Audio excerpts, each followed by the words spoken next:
नमस्कार मैत्रिणींनो, शुभ संध्याकाळ सगळ्याला। जर तुम्हाला टोमॅटो कांद्यावरची वालाची शेंगाच्या भाजीचा खाऊन कंटाळा आला असेल ना, तर मी ज्या पद्धतीने बनवते ते तुम्ही तशी बनवून पहा। तर मी याच्यामध्ये काय टाकते ते सुद्धा पहा।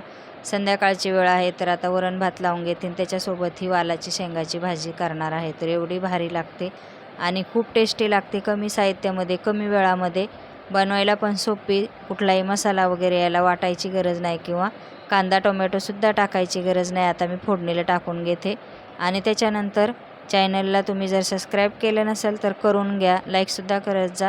व्हिडिओ आवडलास तर शेअरसुद्धा करा आणि पहा आता रेसिपी। तेल टाकून घेतलं, थोडेसे जिरे टाकून घेते। त्याच्यानंतर मी आता इथं शेंगा धुवून घेतलेल्या आहेत वालाच्या, त्या पण ह्याच्यामध्ये टाकून घेते।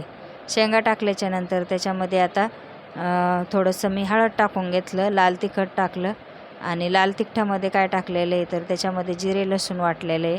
मस्त असं परतून घ्यायचं, चवीनुसार मीठ टाकायचं, थोडंसं पाणी टाकायचं, 5 मिनटं गॅसवर शिजू द्यायचं बारीक, मस्त अशी वरण भाताबरोबर